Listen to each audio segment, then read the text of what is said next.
Welcome back to Divine Earth School, the place where spiritual seekers and divine infinite beings come to explore, express, and embody their divinity, where I talk all things health, wellness, business, life, and spirituality. So let's dive into today's topic, Soul Nugget Sunday. Welcome back to Soul Nugget Sunday. Let me check on my end to make sure that all is well and that my broadcast is going live. Forgive me for being a few hours late. I was traveling back into town from out of town, took a little summer vacation. So I knew that I was gonna come a bit late, but I definitely wanted to come today and talk about today's topic, which is all about shadow work and reoccurring unwanted experiences. So if you're joining me live, feel free to let me know that you can hear me in the chat. I'm just checking on my end to make sure that I'm being heard. And once again, I am not quite in the back home yet, so my internet connection is a little bit choppy. So if that is the case, then I will definitely upload this version probably by tomorrow morning of the full episode without it being choppy. Let me make sure I can be heard. Okay, cool. So I'm being heard. Okay. I'm also recording this, so I'll probably upload a less choppier version so that you guys can see it or whatever. Hopefully I'll be back home by this week. So next week we'll have more seamless internet flow. But anywho, let's dive into this topic, okay?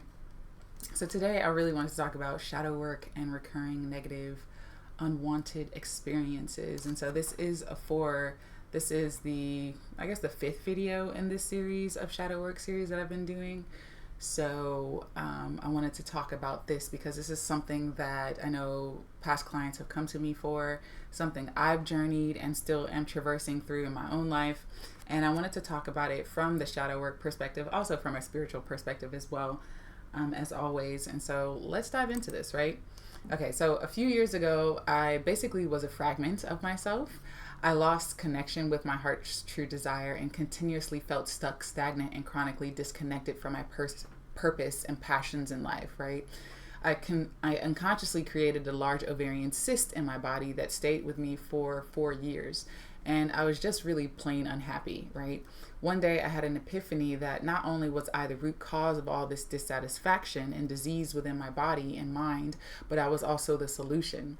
So over a period of several months, I started digging and doing deep shadow work as well as other spiritual practices and started healing my mind, body, and my emotions. I started seeing where I had abdicated my power and my ability to create the life I wanted. I started seeing how I stopped believing in myself and let other people's doubts take precedence in my life.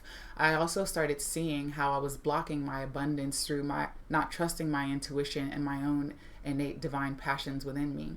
And through these and several other discoveries, I started healing, and now really truly, I can honestly say this, I'm living more in alignment and in tune with my heart's desires and living a more passion and joy-filled life, right? So that is kind of what prompted me to come live and talk about this topic today, is because I know what it feels like when you keep banging your head against something and you keep recreating something over and over, like something in your life, whether it's like a health issue, whether it's like unhealthy relationships, whether it's like not following your heart and your passion and feeling like, what am I here for? Why am I here? Like, is this all that life is going to be? Feeling very stuck and stagnant. So I know what it feels like to feel very stuck in your energy and feel just depleted and feel disconnected from your true soul self. And that's why I really wanted to bring today's topic together. Ignore this. I forgot to change the title of this one, so ignore that. But we're going to be talking about shadow work and unwanted negative experiences. But before we get into that, I wanted to remind you guys of the 2-day live virtual event that I'm holding on August 8th and 9th. this year at 11 a.m. to 4 p.m. Eastern Standard Time. I'm planning on having like a 30-minute to 40-minute break in between there around 1 to 2. So it's not going to be like 5 hours straight. It'll have a little bit of break in there, in between there. That's why the time is what it is. But this session is this live virtual event is basically where we're going to be working to help you unlock your power, the power of your hidden self, and really start incorporating more like subconscious and shadow work practices and creative practices to help you really implement and integrate this into your life. So over 2 immersive days, we're going to dive deep into the core of your being, uncover your shadow aspects, and transform your life, right? So if you are really wanting to actually implement this into your life and not just watch someone talk about this stuff, but actually, embody this into your own life and start seeing transformation in your own life, then you'll definitely want to check out the link in the description below. Let me add that real quick. Totally forgot about that. Let me add that so you can get access to that. Let me add it to the chat as well as the live that I'm doing right now. Okay, so it will be the first link in the description box below, as well as in the chat. Okay, so if that's something that you're interested in, definitely check that out and really get basically coaching and life support and be in a sacred space and environment to get your problems, your challenges heard, and be able to receive feedback in this sort of supportive small group setting. Okay, so it will be held over Zoom, and so if that's something that you're interested in, check that out. So yes, I put the link in the description box below as well as in the chat. So let's dive into shadow work's relevance and understanding recurring negative experiences, really just understanding why reoccurring negative or unwanted experiences happen and how that's related.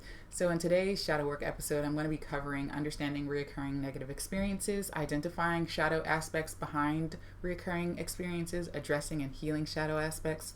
I'm just going to be touching on the last two, addressing and healing shadow aspects, because a lot of this stuff I'm going to be doing in the workshop, and then breaking the cycle of recurring negative experiences, and then a little bit of a conclusion and a little bit of additional resources. Okay, so let's dive into today's topic. Okay, so let's talk about shadow work's relevance and understanding recurring negative experiences. So you already know what shadow work is, but I'll just recap if you're joining me for the first time.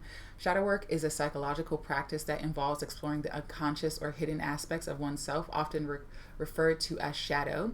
These are parts of our personality that we may not fully accept, recognize, or even be aware of. They can include unresolved traumas, repressed emotions, and hidden fears or desires. Understanding these aspects is crucial for several reasons. And real quick, I wanted to address something. Someone commented under one of my videos around shadow work being from, someone who was evil or whatever, Carl Jung and all the evil stuff that he did and stuff, and proceeded to tell me why shadow work is, you shouldn't do it or it's crap or whatever. And here's my response to that, because I didn't really feel the need to dignify it. It's sort of like throwing the baby out with the bathwater, right? First of all, even though he is credited with being the founder of shadow work, I don't think he's the originator of shadow work. Shadow work is something that we've been doing literally for centuries at this point. Maybe he made it more known to the public. Like, it's like saying that Americans were the creator of yoga or Indians were the creator of yoga. No, like if you look at ancient Kemet, we're not going to get into that. I don't argue with people on things that really don't matter, but I don't believe in throwing the baby out with the bathwater, right? If the stuff works, then I use it, right? So if you don't resonate with it, feel free to watch another video. You don't have to watch my videos, and you don't have to do shadow work, right? This is just a pathway, one pathway of many, in order to help you create more of a life that is in alignment with your heart and your soul, right? If it doesn't resonate, then don't watch my videos. It's just really plain and freaking simple. Okay, so I'm not here to justify the pathways that I'm sharing with you. I'm sharing with you things that have worked for me, things that have worked for clients and or friends or family that I've seen and that I've basically implemented in my own life and helped clients implement it into their lives. So I'm not sharing things just off on a whim. If it doesn't resonate, please feel free to leave. You don't have to stay here. I'm not here to, placate you or try to convince you of something. If it doesn't resonate, then move on. It's really that simple. So that's my spiel on that. Moving on. So let's talk about, the several reasons that, understanding these aspects is really crucial, right?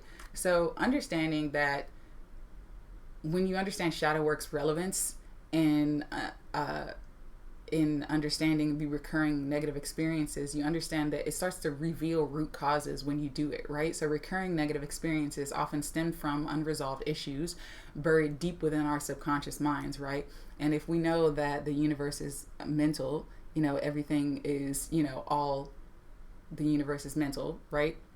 Everything is within the mind. The universe is mental, right? First law of Tahuti, first law, right? You understand that when your mind is not in alignment, then you're not going to be able to create the life you want, because the universe is literally reflecting back to you your own subconscious beliefs, right?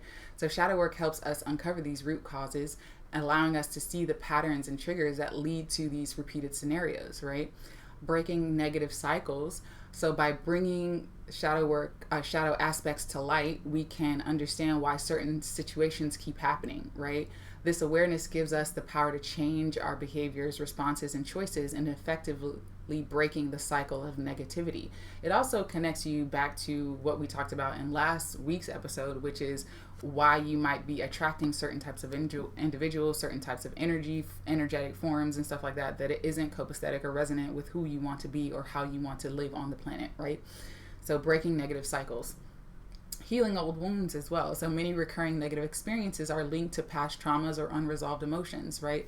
So shadow work provides a pathway, not the pathway, a pathway to address and heal these wounds, which in turn reduces their influence on our present and our future, right? And then it also helps to enhance self-awareness. The process of shadow work increases self-awareness. So it helps us recognize our triggers, reactions, and patterns, making it easier to manage and transform them, right? So this video or this episode is really vital for personal growth from breaking negative patterns for several reasons. Empowerment through understanding. So you will gain a deeper understanding of your recurring negative experiences, which is the first step towards empowerment, right? Knowing the why behind these patterns gives you the power to change. So practical tools and techniques. I've provided several practical exercises and strategies for you to start your shadow work journey, and I'll provide a few more here. Definitely, if you want to dive deeper, definitely check out the link in the description or the chat for a more deeper dive and more, personal, group / one-on-one experience, right? So these tools are really essential for addressing and transforming negative patterns into positive growth, right? So it's not something that just is some mental thing like, oh yeah, I have a tendency to project, and then you leave it at that and you do nothing with it, right? It helps you to implement, right?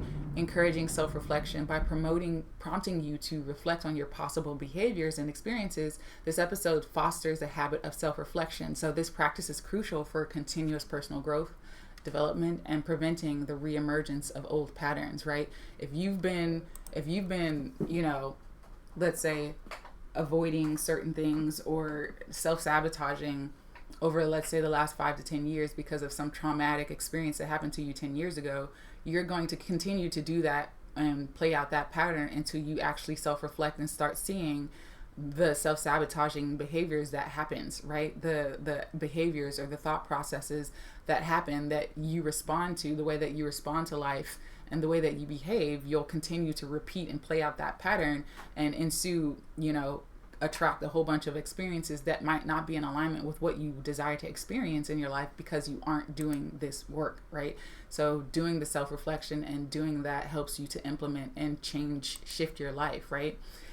It also helps to create a path of healing. So this episode will highlight the importance of healing past wounds through shadow work. I've done that several times over, but I'll dive a little bit deeper into as it pertains to recurring negative experiences. And this healing process is essential for moving forward and creating a healthier, more fulfilling life, building healthier relationships, already tapped on that, and also promoting more authenticity and wholeness, right? So overall, this video really aims to equip you with the knowledge and tools that you need to embark on your shadow work journey, ultimately leading to personal growth, healing, and breaking of negative patterns, okay? So that's why I really want to bring this video to light. Hopefully that makes sense. So let's talk about understanding reoccurring negative experiences. What do I mean by that? So how unresolved shadow aspects and past traumas contribute to recurring negative experiences, right? So this is very near and dear to my heart because I've lived this. I've lived this journey through it, came out on the other side, and traversing other things in other areas of my life. But I know what this feels like, and I wanted to bring this to light, right? So unresolved shadow aspects and past traumas often lie at the root of recurring negative experiences, and here's how they contribute, right? So repressed emotions and memories, right? Unresolved traumas and shadow aspects are often repressed deep within our subconscious, right? If you think of the subconscious mind as sort of like an iceberg, instead of it being the tip of the iceberg, it's the part of the iceberg that is not seen, that huge mass of ice that's underneath. This is the water, right? And this is this big mass of ice, and this is the tip of the iceberg. That's your subconscious mind, right? So these unaddressed emotions and memories can manifest as patterns of behavior or reactions that attract similar negative experiences repeatedly, right? Think of a time where, or something in your life where you're consistently, maybe responding. I'll tell you something that I'm personally working on. This is in my own, I was just chatting with a loved one about this recently, but I have the shadow aspect of me that becomes very vindictive when I feel like I've been very wronged or someone has hurt me, right? And so how that plays out is that sometimes I will attract people that do the things that I feel vindictive for, that I feel like I need to be vindicated from, or, have a vendetta against someone, right? And so I was sharing with my loved one, I'm like, I'm working on that. I'm working on that shadow aspect of me to release my vendetta or vindictiveness, right? And so how my vindictiveness really comes and shows up, my shadow side, is that if someone has hurt me mentally or emotionally, no one has ever really hurt me physically, because I just can't even fathom being in that experience. Like, somebody's going to have to pass over to the other side if they ever had, I've never put myself in that situation, just put it that way. So, but mentally or emotionally, if someone hurts me in that way, I have a tendency my shadow has a tendency to rear her ugly head, and she wants to inflict the same type of mental and emotional pain on the person who had inflicted the pain on me, right? So that's one of my shadow aspects. And so in order for me one of the things I'm currently consciously working on of that aspect of me is reintegrating that vindictive aspect of me and it has its place, right? I think that sometimes, having justice and ma'at is necessary, and letting people learn lessons is necessary, but I don't have to carry that sort of like, sense of like getting back at people kind of energy, because that only attracts more people who want to hurt me, right? So that's something that I'm personally working on in my own life, right? So that's like it's not really repressed at this point in my life, but it's something that I used to repress, right? Or used to be ashamed of, this part of me that, would feel very vindictive, or feel, want to feel vindicated or have a vendetta against someone, right? To want them to hurt as bad as they hurt me kind of energy, right? So that's an example. So negative self-beliefs. So traumas often lead to negative beliefs about oneself, such as feelings of unworthiness, guilt, or fear. These beliefs can create a self-fulfilling prophecy where the individual unconsciously seeks out situations that reinforce this negative belief, right? So this is another way that unresolved shadow aspects and past traumas can contribute to negative reoccurring experiences, right? So let's say you don't believe in yourself, or let's say you've always wanted to be an actor, right? And ever since you were little, you always really loved acting, or maybe you even got to be in a play in school or something, but your family, really drilled in your head that that's not a viable career and you need to wake up and stop dreaming and go get a regular job and blah blah blah, right? So you develop this belief that, hey, you can't act. One of the things I find a lot too with other creatives and Mosaic Souls is that, especially creatives who have been repressing their creativity, is a lot of times someone told them that they can't do something in regards to their passion, and so they develop this belief in shadow that says that, oh, I'm not good at that, oh, I can't sing, or no, I can't act, or no, I can't something in the creative field that they really really love doing, but didn't believe that they could actually make a career out of, so they just gave up on it. And so they end up developing jealousy or envy of other people who have or are doing those types of things, or they continuously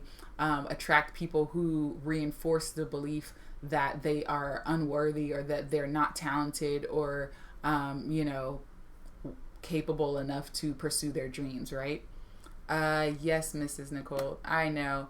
At the top of the video, I said I'm going to send out, re-upload this video, because I'm still not at home. So my internet connection where I'm at right now is still kind of on the fritz. So, if you want to come back tomorrow, it should be uploaded by tomorrow morning. So, no worries there. But if you can follow along, feel free to ask any questions while I'm live, and I'll answer them as I go along. So, but welcome. So back to the negative self-belief, right? So if you have this unlooked at negative self-belief, you're going to continuously attract experiences or people to fulfill this prophecy of being unworthy, of not being capable, of not being talented enough, of not feel in the blank, right? Another thing is attracting similar situations. So shadow aspects influence our actions, choices, and the energy we project, right? So if we haven't dealt with certain shadow aspects, we might subconsciously attract people or situations that mirror our unresolved issues, leading to repeated negative experiences. And I've seen this happen immediately. Like, let's say I'm having self-doubt around something, right? And immediately, let's say I'm around a loved one, and immediately they will bring something up, the same doubt that I'm experiencing in my own self, and say, see, why aren't you doing this? Or why hasn't this, or why do you look at this? And I sort of attract in that moment sort of this critical aspect of that person, when usually they're very, very genuine and loving and caring and supportive, but because my own shadow is at play, it'll come out into the other person, right? And so I noticed that within my own self, which is why it's such a beautiful thing to do this sort of self-reflection and belief check system to see where your beliefs lie, because you don't recognize that people are always, the universe is a mirror, right? Like you are, like you are God. Let's say that you are God, your own little universal bubble, your own little world, and the universe is literally reflecting back to you your belief system all the time, right? And so it's really powerful when you start doing that and seeing that.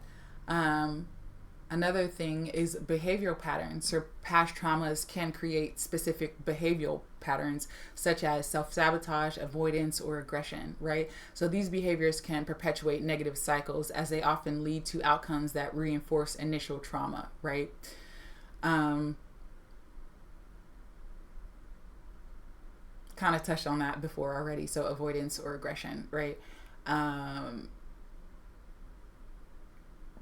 A lot of times when we have past traumas and behavioral patterns that are connected to those, like avoidance or aggression or self-sabotage and stuff like that, it has a way, or has a tendency to sort of disrupt our lives to the point where we can't really function in our lives or in one area or of our lives. And so that's why this work is very critical and crucial in creating a new reality for yourself, because you don't want to continue to be a reflection or a creation of your past, right? The past only exists within the mind, but if we keep perpetuating it, or we keep being a reflection of our past rather than being the creators of our reality, the writers of our script, the painters of our canvas, then we will continuously and perpetually create life experiences that is not a reflection of who we have come to be. One of the things I've noticed this, especially with older people who are not wise as well,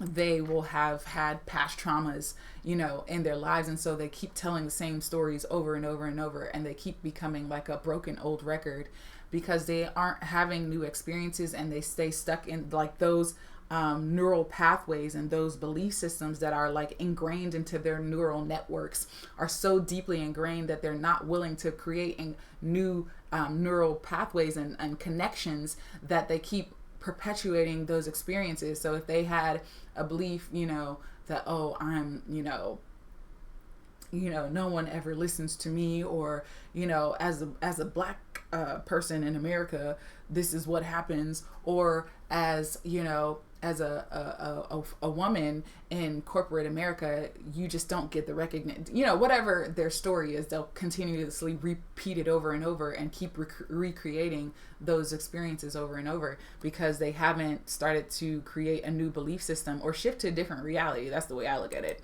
There are several realities all simultaneously, being had or being experienced simultaneously. You're just choosing to lock in and focus in on one. So if you choose to mentally and emotionally give all your attention to this one reality, that's the only one that the universe can reflect back to you, because you're so dead set on it being the only reality that's possible, right? That's how powerful you are, right? So your power can work against you in that way, right?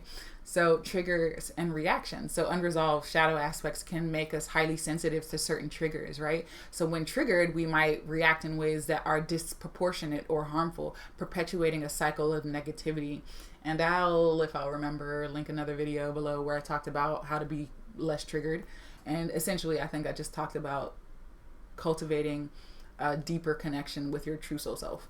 And that was sort of the solution. But I'll link a video either below or above or somewhere around this video to a video that I did on that. And then projection. I've talked about this in the several last episodes, which was psychological projection, where we attribute our own unwanted traits or feelings to others, can lead to misunderstandings and conflicts in relationships. So this can cause reoccurring negative experiences in interpersonal interactions, right? So that's really how shadow aspects and past traumas contribute to recurring negative experiences, right? So let's talk about the concept of life lessons and recurring challenges, right? So the idea of life lessons is rooted in the belief that the universe presents us with challenges repeatedly until we learn what we need to grow and evolve, right?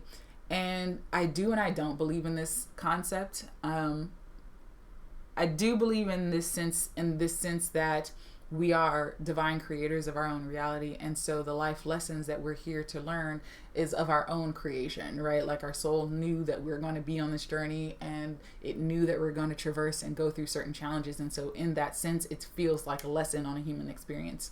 But I don't believe that there's like some evil God in the sky that's like, I'm going to put you through hell so you can learn this lesson. And if you don't learn your lesson, I'm going to continuously put you through hell. I don't believe in that kind of, in that of its sense. So anyways, I just wanted to clarify this whole concept on a spiritual level. So here's how the concept plays out, right? Patterns of learning, right? Patterns of learning. Life is often seen as a series of lessons designed to help us grow.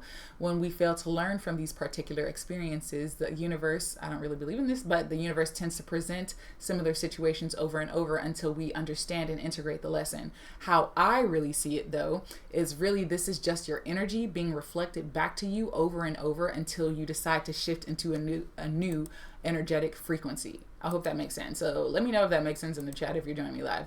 But instead of thinking of it as the universe or a lot of times in the spiritual community, people will use the term universe in replace of the word God, but it's really this like the same intention behind the word is they're just using, the universe is sending me signs. The universe is da-da-da.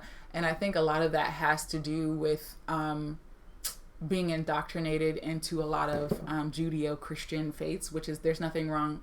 I don't knock it. I don't knock people's faiths. Whatever resonates with you, more power to you. But where I'm coming from is that we are all little gods, if you will, right? And so I think a lot of people have trouble and a lot of inner conflict in stepping into their divinity and stepping into their godness. They don't want to come off as narcissistic or as someone who has a God complex in the negative term. So they don't want to embrace their divinity or their power or how powerful they truly are. So they like to externalize their power in the form of an external entity that is taking care of everything for them. And if that resonates for you, great. I don't see it that way, so I just want to share like my perspective when I'm sharing this, right? So patterns of learning, how I see it in this sense is that yes, you will continuously, repeatedly create similar situations over and over until you integrate your shadow, right? So that you can start approaching life and have new reactions, new responses, new behavioral patterns to life, and essentially shift your energy so that the universe can then reflect back to you your energy, your new energetic signature, your new energetic blueprint, right? So a lot of times when we are repeating these patterns, or we're creating these life experiences, we like to play the victim role, like, oh, I couldn't have been a vibrational match to that. And it's not necessarily your job to come up with how you were a vibrational match to that unless it resonates. But we live in a vibrational universe, right? And so if you are a vibrational being and we live in a vibrational universe, like attracts like, right? All the 7 laws of Tahuti, you understand how this universe works, and you understand that you are sort of electromagnetic, right? And as an electromagnetic being, you're always constantly pulsing out a specific energetic signature and frequency. And as an electromagnetic being, whatever energetic signature and frequency you're pulsing out, you're going to be met and matched with those situations, right? Situations, life events, opportunities, unwanted situations, right? That is a reflection of your energy, right? And so part of that is what people call your life lessons, right? And so it's there to sort of wake you up, and I'll talk a little bit more about that in that sense. So it's sort of like, to me, is like you are God looking at the mirror, and the mirror is the universe, and the universe is reflecting back to you your own essence, essentially. So that's the way I see it. Very simple. Hopefully that resonates, or hopefully it makes sense. As I always say, flow with what feels good, let go of what doesn't. If it doesn't resonate, let it go. Flow with what flows good. Okay.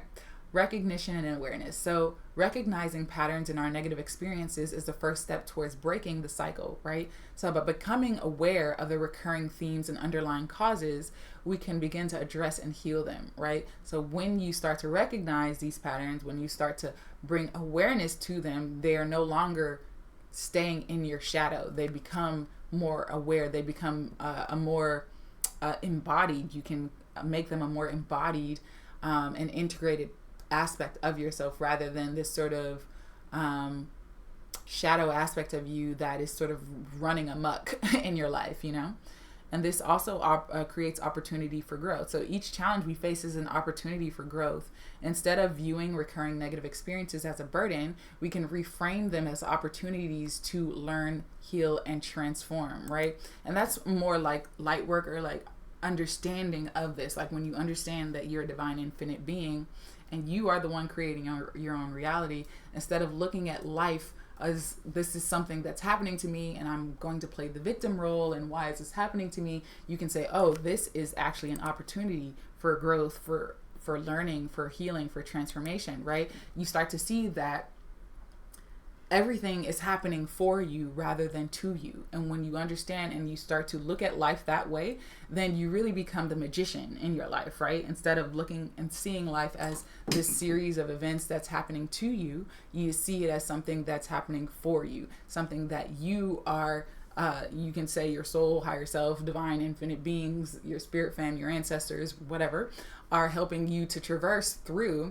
so that you can learn, integrate the lessons, and expand even more fully into your divine infinite power while in this human form, right? And I feel like the whole essence of being here is to try to embody your divinity as much while you're in this sort of fallen human state, if you will, right? Like the challenge of the game. If life on planet Earth was a video game, the whole purpose, or one of the main purposes, is to master your levels, and the mastery is how much can you embody your divinity, like embodying your divinity are like the points or the golden nuggets that you're going from one level to the next level, like Mario or whatever, right? And you're going and you're collecting the points, and all the things that you're collecting is sort of like your soul being like, yes, I'm more embodied in my human form. Yes, I'm more embodied, and I'm more expanded, and I'm more, embodied as a divine infinite being in this human form, right? Like, that's the challenge in my book. And so when you start looking at it, you start to see the gifts and the golden nuggets in the crap of life, right? Another sort of concept is healing and integration. So once we identify and heal our shadow aspects and past traumas, we integrate these lessons into our conscious awareness, like I already talked about. And this integration helps prevent the same negative patterns from repeating, right? And then spiritual evolution. So the concept of life lessons aligns with the idea of spiritual evolution, right? So we're here to grow, to expand, to experience our divinity while in human form. So as we learn and grow from our experiences, we get to go to the next level of the video game, per se, right? We move closer to our true selves and align more fully with our higher purpose, right? And so that's sort of how I see it, right? So that's that. So practical application. I'm not going to dive deep into this, but because I've covered a lot of this over, so I'll just kind of repeat it for those of you who are new. But self-reflection, so regular self-reflection can help identify patterns and triggers. Things like journaling, meditation, therapy are effective tools for this. Seeking support, professional support from therapists, coaches, or spiritual guides can provide the necessary tools and perspectives to understand and heal shadow aspects. Mindfulness practices. Mindfulness helps in becoming aware of our reactions and behaviors in real time, allowing us to choose healthier responses. Embracing change, being open to change and willing to embrace discomfort are crucial for growth, because change usually isn't comfortable, right? That's like the tower in the tarot, right? When you think of the tower, like, no one's being happy that they're being thrown out of a burning building, right? Like, usually that shit is uncomfortable, but it's a part of the process of growth and change and expansion, right? So this mindset helps in transforming negative experiences into powerful lessons, right? And then forgiveness and self-compassion. So practicing forgiveness and self-compassion allows us to heal past wounds and integrate our shadow aspects without judgment, leading to a more balanced and harmonious life. So by understanding and addressing unresolved shadow aspects and past traumas, and recognizing the concepts of life lessons, if you will, if that term resonates, we can then break free from recurring negative experiences and embark on a path of personal growth and healing, right? So let's talk about some examples real quick of common recurring negative experiences or unwanted experiences. So relationship issues, right? And I'll dive deep into these three more in a second, excuse me. Professional setbacks, personal struggles, so relationship issues, professional setbacks, and personal struggles. So I'm going to just give you 3 examples of each so you understand what I'm talking about when I'm talking about recurring experiences. So relationship issues, this can manifest as fear of abandonment, so continuously attracting partners who are emotionally unavailable or prone to leaving. This fear can stem from unresolved childhood experiences of being abandoned or neglected.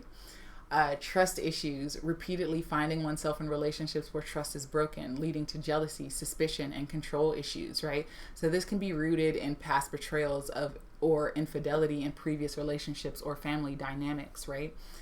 People pleasing, consistently choosing partners who take advantage of your need to please others, so leading to imbalanced relationships where your needs are not met. This behavior often arises from a fear of rejection or a need for external validation, right? And those are all pretty self-explanatory. If you want me to expand a little bit further, feel free to drop something in the chat or below the video. But those are 3 examples of relationship issues. There's a whole host more, but those are just 3 examples.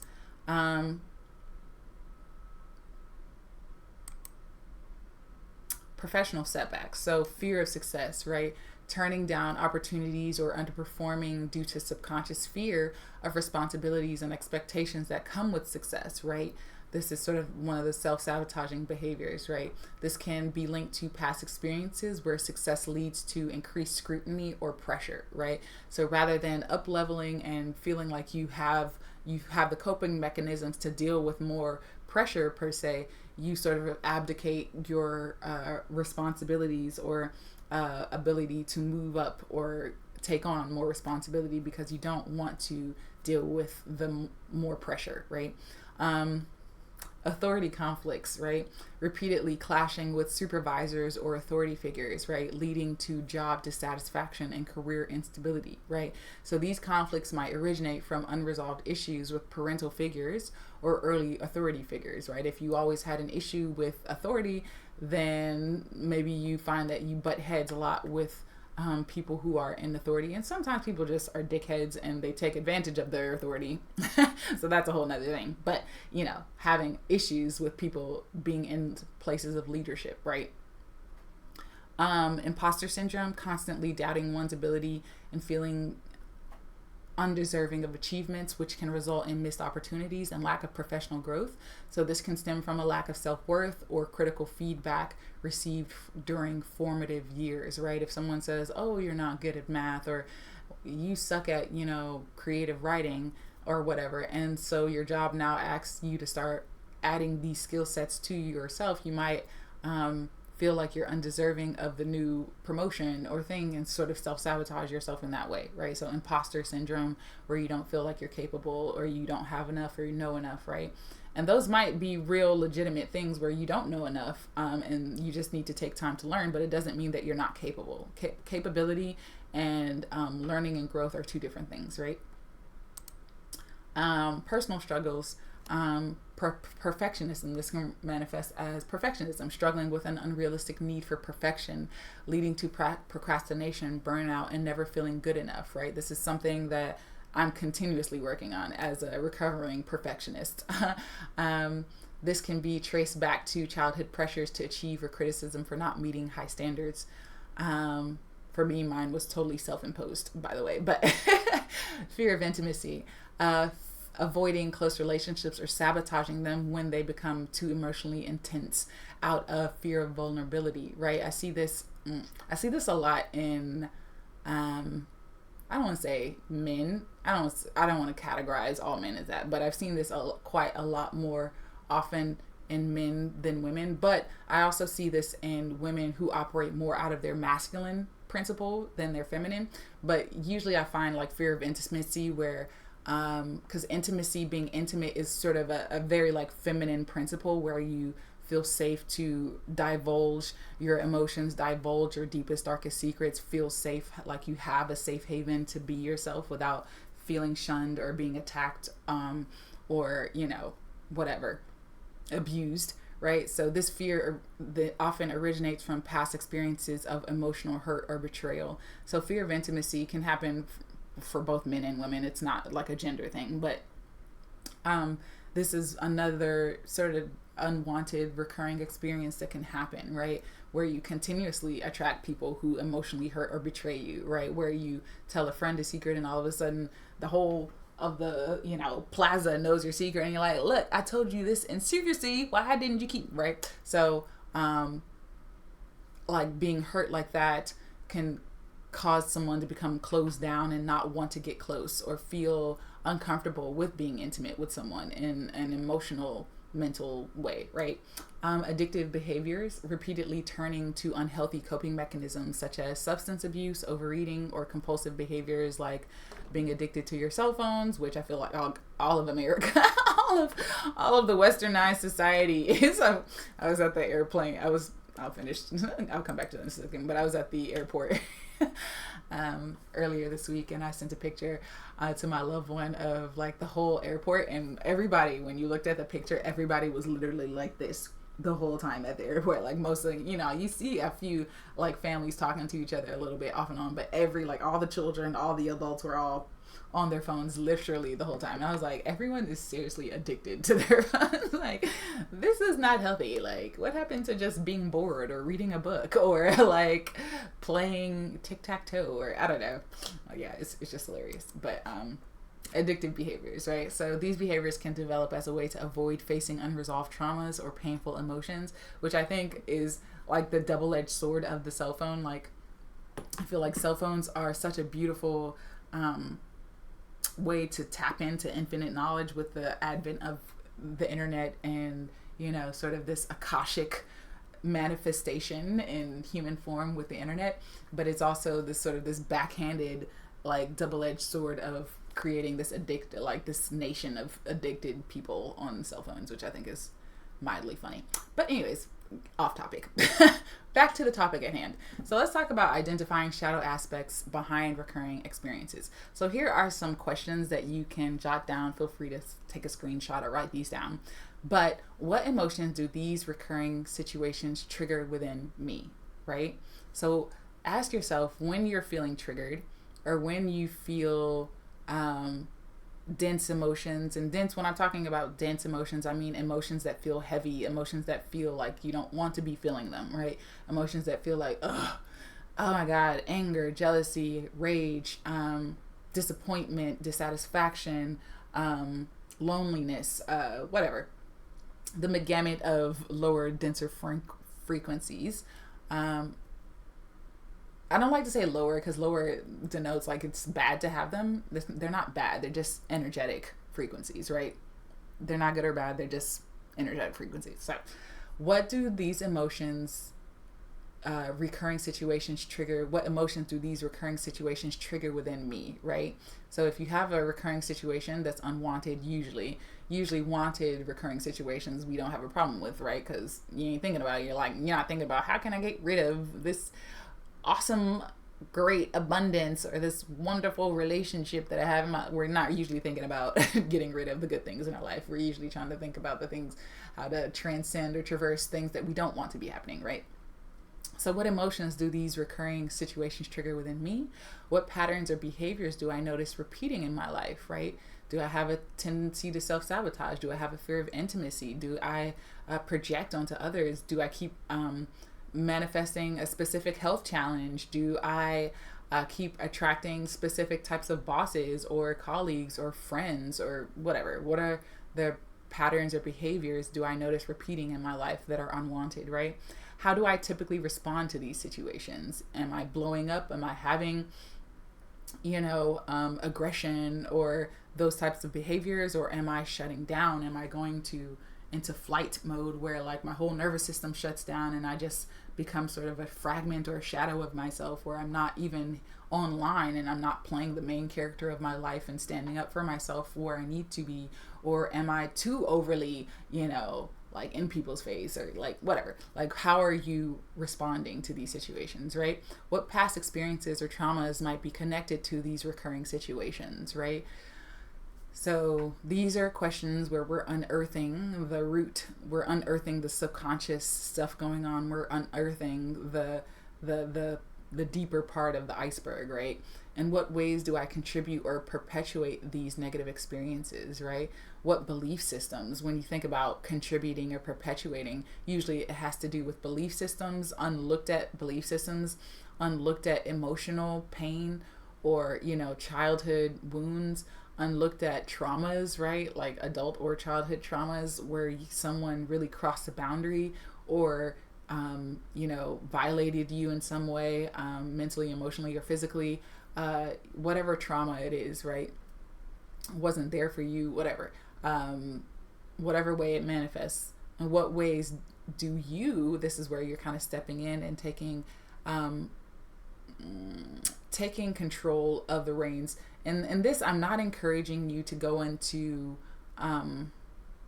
abdication of the role of the victim. I do believe that victims and perpetrators do exist on the planet, but I don't encourage people to stay there, right? So if someone was, let's say, raped, for instance, there is a victim and a perpetrator in that instance. The person who was raped is the victim, and the person who did the raping is the perpetrator in that sense. But and this is really dark and really dense, so I might change the whole example. But in this situation, right, let's go to, if you keep attracting emotionally unavailable partners, for instance, instead of the rape situation, because I feel like that's a more denser topic to talk about. But let's say you're talking about emotionally unavailable partners.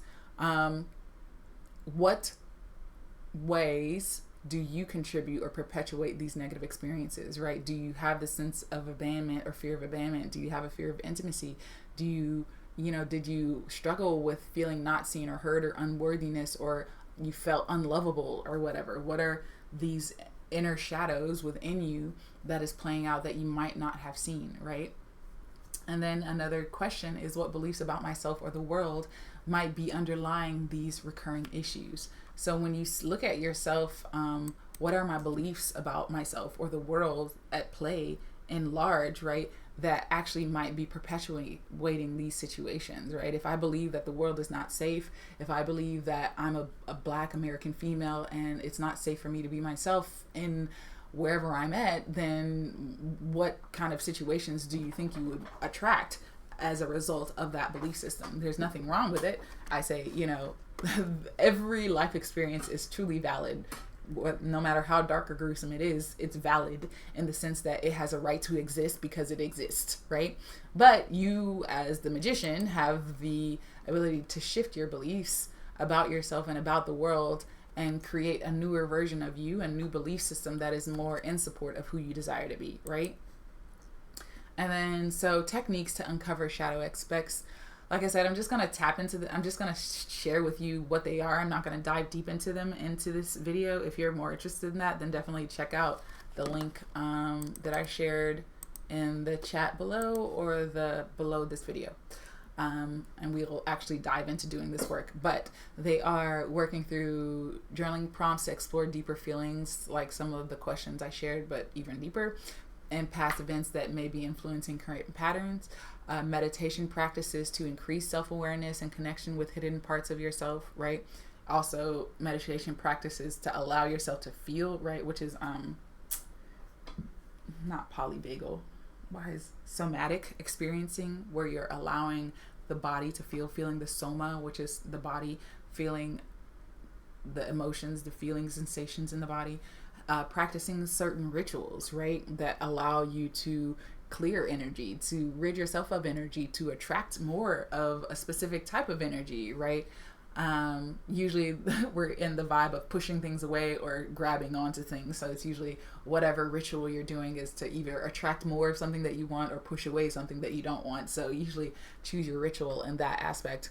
And then sort of creative therapy. And I just put that as a blanket statement for, like, using poetry as a medium. That's one of the things that I really love to do.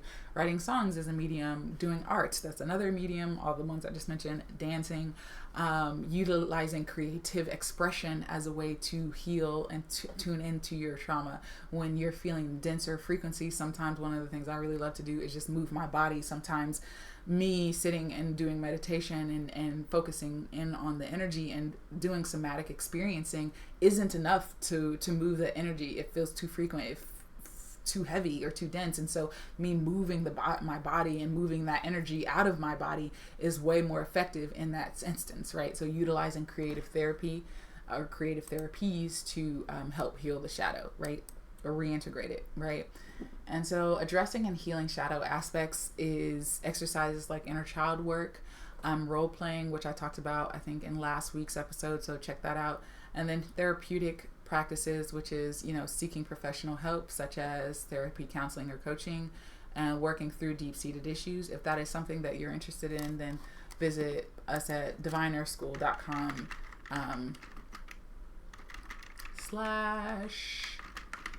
/call to book your complimentary breakthrough call.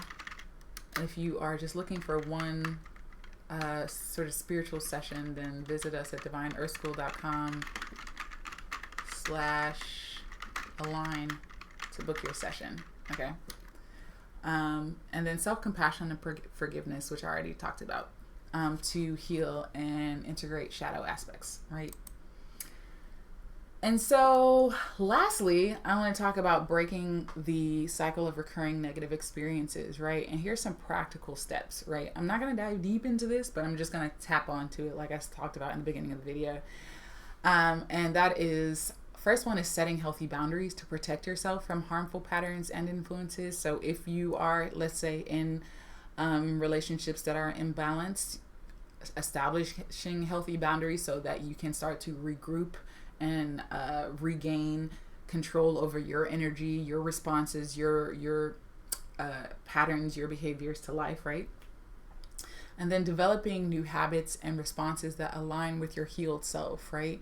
So if you are operating out of your shadow, now you want to stop operating out of your shadow, do the healing work, do the journaling, do the recognition, self-awareness of these patterns, and shift your patterns, right? Start shifting how you behave, how you respond to life, right? And start operating from the healed, whole, total, embodied version of you versus the fragmented aspect of you that isn't being looked at, right? So another question that you can ask yourself is, what are you letting influence your behavior? There's a gnat in here. Yeah, get away from me. What are you letting influence your behavior and responses to life, right? Is it the old energy and belief systems, or the new, healed, more thriving, abundant version of you, right? So if you are feeling triggered, or you're wanting to create a new reality and something doesn't go your way, let's say for instance, right? And you find yourself in the situation where you're creating something that you don't want, and something because this energetic frequency has been on loop, on repeat for a while, it has a certain momentum. And so instead of taking, this reality as the blueprint for how you're going to react, you can say, oh, that's the old blueprint. That's the old version of myself that used to react or respond to life in this way. I now know that I can reintegrate that into the whole of who I am and create a new blueprint, or just shift. Another way I like to think of it, just keep it plain and simple, is shift to a new reality, right? If there's parallel realities all simultaneously existing, which we now know they are, you just decide to shift to a different reality, shift to a different timeline, okay, where you're already whole, healed, abundant, love, whatever, right? And so you're shifting and deciding to focus your energy on this new energetic frequency. And you understand on an energetic level that momentum of that old pattern has to slow down, and then eventually it's like a fan. You're not gonna like press stop on a fan and then it immediately stops, where I'm pretty sure they do have fans like that by now, but in general, old fans, just basically fans, they take a little bit of time for them to stop their momentum until they can reverse and go into another direction, right? So it's the same thing if you think about with your energetic signature. If you've been beating the drum of life isn't fair, why do I always attract unavailable partners, or my boss always sucks, or they always treat me like crap, whatever you're beating the drum of, it's going to take you a second to stop beating that drum, move that energy, reintegrate it, whatever you want to call it, transcend it, and then start beating the drum of something else, right? And then let that start to pick up new momentum and start to be reflected back to you, right? So that mirror image of you is sort of like if you're wearing a whole bunch of rags, right? Like, you wouldn't expect to eventually like just snap a finger and then all of a sudden, kind of like Sabrina, and twinkle your nose and then all of a sudden you're in new garb. No, you in this physical 3D reality have to take off the clothes, wash your skin, gotta fix your face, whatever, and then you have a new outlook, a new version of yourself, energetic signature that you're now going to be pulsing out, that now the mirror will reflect back to you, right? So that's really just the way that I see it, right? And the way that you can start to look at it, right? So instead of being like, oh, life sucks, nothing ever goes in my favor, you can say, okay, this is the old blueprint, the old energy, the old belief system. What is the new version of me that I'm going to now let influence how I decide to act and react or respond to life, right? And by looking at it in that way, you can say, oh, okay, my response or my reaction or my trigger, right, was coming from the old version of me versus the new version of me. Another way of saying this, what do I have to believe? This is something that I learned in coaching school. What would I have to believe for this to be true, for this situation to be playing out in my life experience, right? And then the last one is cultivating deep awareness of your true soul self, and place your sense of security in the God within you rather than of life and outside circumstances. And so I call this the most challenging one to cultivate, because if it's not the norm for you, it will feel very challenging. Most of us who are on the spiritual path, who are on the spiritual journey, recognize that we are souls having this human experience, but a lot of us are just starting to begin to do deeper inner work of reconnecting with ourselves, reconnecting with nature, reconnecting with the God within us. And so it might feel foreign, or it might feel weird to think of yourself as a divine infinite being with all this power, right? But when you start to cultivate this inner awareness, it can be done with consistent reprogramming and effort. If we live in a society that is constantly programming you to believe that you are not enough, you're not smart enough, you're not beautiful enough, you have to, change your skin color, you have to change your hair texture, you have to fill in the blank in order to be enough, right? You have to fill in the blank to be enough, right? Then that is the programming that you're going to continuously repeating. But as a divine infinite being who is spiritually awakening, who understands that you don't have to play by the societal rules and you can create your own rules, right? Because you're a sovereign divine being, then you can start to move from a place of knowing that there is the God within you, right? I'm not a Christian, but I still often listen to Christian music because it still resonates, because I always just flip it. It kind of reminds me of that song by, what's the twin sisters who sings? It's the God in me.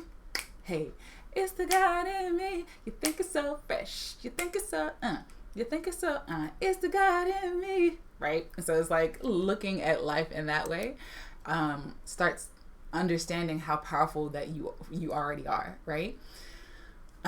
So it's just through consistent reprogramming, right? Instead of allowing yourself to continuously be sucked into these indoctrination portals, I like to think of it like anytime people have strong belief systems or strong ways of doing things that don't resonate, right? Or societal, norms of what's normal in society, right? It's like, that's just an indoctrination portal. You can go down that portal and go live in that reality, right? These are all reality. One of the things I used to call it, I created this thing called reality subscriptions. I think I'll add that to my essentials of building a spiritual life practice when I finally relaunch that.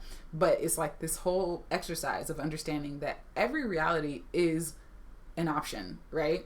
And you can subscribe to it just like easily as you subscribe to Netflix, or you can unsubscribe, right? So every time someone talks about, oh, you're not a woman, or you're not a man if XYZ, or you aren't fill in the blank if XYZ, that's just a reality subscription.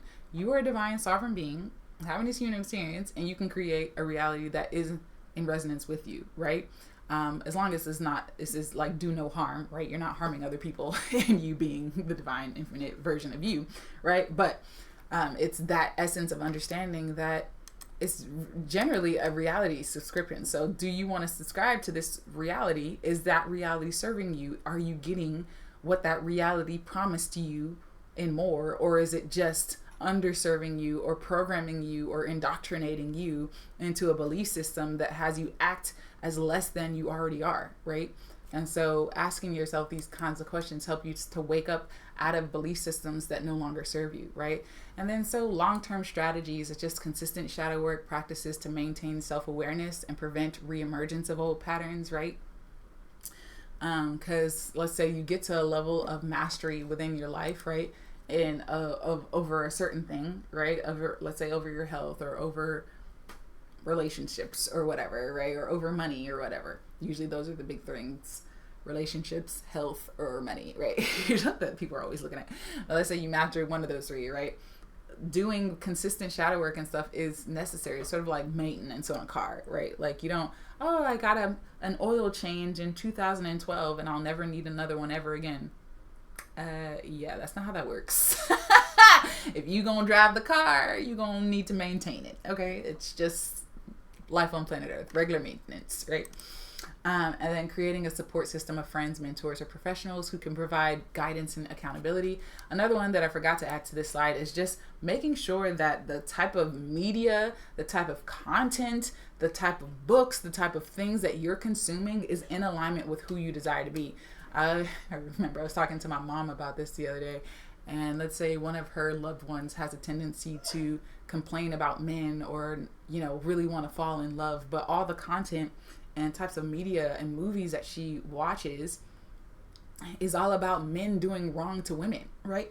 She's always watching, this man did this woman wrong and he beat her to death, or, it's like, I was like, how do you think this video or this movie is programming your, because it's not like she's decoding these movies at all. She's just watching them like a regular old viewer, right? And like when you're watching this type of stuff, you're telling your subconscious mind that these are the type of men that you're attracted to, right? And so be conscious of the types of media that you're consuming. If you're going to watch that type of stuff, know that you need to either decode it so it doesn't like seep into your subconscious mind, or you just need to not watch it, right? Because it's not giving your mind's eye, right? Like you're not putting the type of stuff in your mind's eye, your subconscious mind, that's in alignment with what you want to create, right?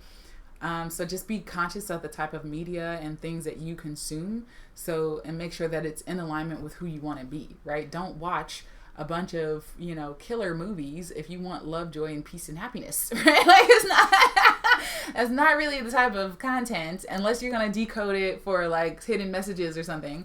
But like in general, most people don't do decoding on movies and stuff like that, or books and stuff like that. And so if you're not going to do decoding, then I would suggest you to like be just more conscious of the type of stuff that you consume and make sure that it's in alignment with what you want to create, right?